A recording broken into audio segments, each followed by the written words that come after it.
आज का विषय है लोक उपक्रम यानी पब्लिक अंडरटेकिंग। भारत में मिश्रित अर्थव्यवस्था है, जहां पर सामाजिक और आर्थिक विकास में निजी क्षेत्र के साथ साथ सरकार का योगदान भी निश्चित किया गया है। स्वतंत्रता के पश्चात भारत ने पूर्ण समाजवादी अर्थव्यवस्था अथवा पूर्ण निजीकरण का स्पष्ट रास्ता अपनाने की अपेक्षा एक मध्य मार्गी नीति निर्धारण करना उचित माना। इस निर्णय के अनुसार सरकारी उद्योगों और लोक उपक्रमों की स्थापना और प्रसार करना था।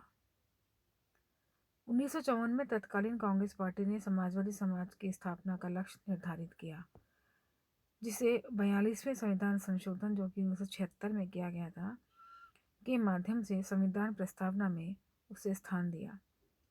भारतीय समाजवाद एक विशिष्ट प्रकार का प्रजातांत्रिक समाजवाद है, जिसके संदर्भ में इंदिरा गांधी ने कहा था कि हमने सदैव ये कहा है कि हमारा समाजवाद अपने ढंग का है। हम उन्हीं क्षेत्रों में राष्ट्रीयकरण करेंगे जिन्हें हम आवश्यक समझते हैं। केवल राष्ट्रीयकरण करना यह हमारा समाजवाद नहीं है।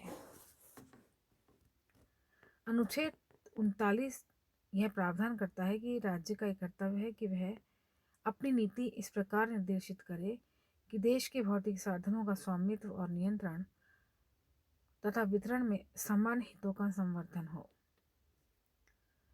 लोक उपक्रमों को सार्वजनिक उपक्रम या उद्यम, सरकारी क्षेत्र का उपक्रम, राष्ट्रीय उद्योग अथवा राजकीय उपक्रम आदि नामों से पुकारा जाता है। लोक उपक्रम वे सरकारी संगठन और संस्थान होते हैं जो सरकार के सामान्य विभागों से पृथक प्रकृति के हैं। सरकार के द्वारा संचालित चिकित्सालय या महाविद्यालय लोक उपक्रम नहीं है, बल्कि सरकार के द्वारा वस्तु उत्पादन, ऊर्जा उत्पादन, वित्तीय लेन देन और व्यापारिक गतिविधियां आदि ही लोक उपक्रम में आते हैं।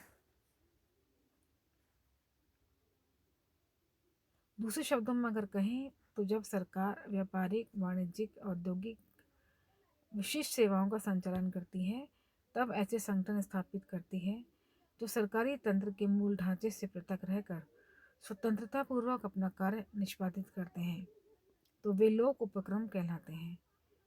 इस कार्यप्रणाली को पब्लिक सेक्टर के नाम से भी पुकारा जाता है। लोक उपक्रम की कई परिभाषाएं दी गई हैं और उन सभी परिभाषाओं के आधार पर यह कहा जा सकता है कि लोक उपक्रमों की निम्न विशेषताएं होती हैं। पहला, ये सरकार के ऐसे उद्योग होते हैं जो या तो सरकार की पूंजी से संचालित होते हैं या कुल पूंजी में सरकार का हिस्सा सर्वाधिक होता है। दूसरा, यह सरकार के किसी विधान द्वारा स्थापित किए जाते हैं। तीसरा, सरकार के नियंत्रण निर्देशन में वे कार्य करते हैं या इनका स्वामित्व या प्रबंधन या संचालन राज्य के अधीन होता है। इनका कार्यक्षेत्र व्यापारिक, वाणिज्यिक और आर्थिक प्रकृति से संबद्ध होता है। वे अपने रोज के कार्यों में सरकारी हस्तक्षेप से मुक्त होते हैं। इनको वित्तीय एवं कार्य संचालन के अधिकांश मामलों में स्वायत्तता प्राप्त होती है। ये उद्योग व्यापारिक प्रकृति के होते हुए भी मूलतः लाभ कमाने के उद्देश्य से स्थापित नहीं किए जाते, बल्कि जनहित में सरकार के दायित्वों का निर्वहन करते हैं। लोक उपक्रम और निजी उपक्रमों में भी कुछ अंतर पाया जाता है। लोक उपक्रम समाज में लोक हित के लिए कार्य करते हैं, जबकि निजी उपक्रम व्यक्तिगत हितों की पूर्ति हेतु बनते हैं। लोक उपक्रमों का प्रमुख उद्देश्य लाभ कमाना नहीं होता, जबकि निजी उपक्रम लाभ कमाने के लिए ही स्थापित होते हैं। लोक उपक्रमों के पूंजी और प्रबंध की व्यवस्था सरकार करती है, जबकि निजी में यह हाथ निजी हाथों में ही रहता है। इस प्रकार बहुत सारे अंतर हैं जिन्हें हम देख सकते हैं। लोक उपक्रमों के कुछ प्रकार भी हैं, जैसे विभागीय संगठन, लोक निगम और सरकारी कंपनी। यह विभागीय संगठन से तात्पर्य सरकार के उन संगठनों से है जो व्यावसायिक उद्यम के रूप में कार्य करते हैं, जिनका स्वतंत्र अस्तित्व नहीं होता, बल्कि वे किसी मंत्रालय या विभाग के ही एक भाग के रूप में कार्य करते हैं। यह सबसे पुरानी संगठन व्यवस्था है। भारत में रेलवे, डाकतार आदि लोक उपक्रमों के रूप में जाने जाते हैं या विभागीय संगठन के रूप में जाने जाते हैं।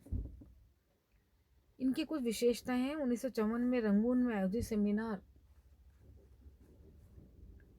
की रिपोर्ट के अनुसार विभागीय संगठन के लोक उपक्रम की कुछ विशेषताएं हैं। पहला, इस प्रकार के उद्यम के वित्त का प्रबंध सरकार के राजकोष से किया जाता है। दूसरा, सरकार के अन्य कार्यालयों या संगठनों की भांति इनमें लेखांकन, लेखा परीक्षण और नियंत्रण नियम लागू होते हैं। इन उद्यमों के कार्मिक लोक सेवक कहलाते हैं और सरकार की अनुमति के बिना इन पर मुकदमा नहीं चलाया जा सकता। कुछ अन्य विशेषताएं इस प्रकार हैं, जैसे ये उद्यम सरकार के किसी मंत्रालय के एक शाखा के रूप में कार्य करते हैं। इनके कुशल कार्य संचालन के लिए विभागीय मंत्री उत्तरदायी होता है। इनकी कार्य प्रणाली नौकरशाही नुमा कठोर और स्वायत्तता कम रहती है। विभागीय संगठन के कुछ गुण भी इस प्रकार हैं। इन पर सरकार का कठोर नियंत्रण रहता है और जवाबदेहिता भी सुनिश्चित रहती है। ये संगठन सरकार के किसी मंत्रालय के संगठनात्मक ढांचे के एक भाग होते हैं, इसलिए पद सोपान व्यवस्था यहाँ पाई जाती है। इनकी आय व्यय का हिसाब और नियंत्रण सरलता से किया जा सकता है। देश की सुरक्षा, लोक महत्व के कार्य में उपयोगी सिद्ध होते हैं। स्थिर सरकारों और सत्यनिष्ठ लोक सेवकों की व्यवस्था में ये उपक्रम लाभदायक रहते हैं। समन्वय और मूल्यांकन प्रक्रिया सहज होती है। इसके कुछ दोष भी होते हैं, जिससे वित्तीय नियंत्रण की कठोरता के कारण स्वीकृति देर से मिलती है। इनसे प्राप्त आमदनी राजकोष में जमा होती है, जिसे विशेष अनुमति के बिना नहीं निकाला जा सकता। लेखांकन की पद्धतियां जटिल होने के कारण कार्यकुशलता प्रभावित होती है। इन उपक्रमों के कार्मिक सामान्य प्रशासनिक तंत्र के लोक सेवक ही होते हैं। इनकी कुछ कमियां भी हमें और दिखाई देती हैं, जैसे सरकारी नियंत्रण के कारण व्यापारिक गतिविधियां प्रभावित होती हैं। नौकरशाही में लोचशीलता, परिवर्तनशीलता का अभाव पाया जाता है, जबकि लोक उद्यमों को स्वायत्तता मिलनी आवश्यक होती है। लोक उपक्रमों की कार्यशैली निजी उद्योगों की भांति होनी चाहिए, तभी व्यापारिक गतिविधियां सरकार से प्रतिस्पर्धा कर सकती हैं।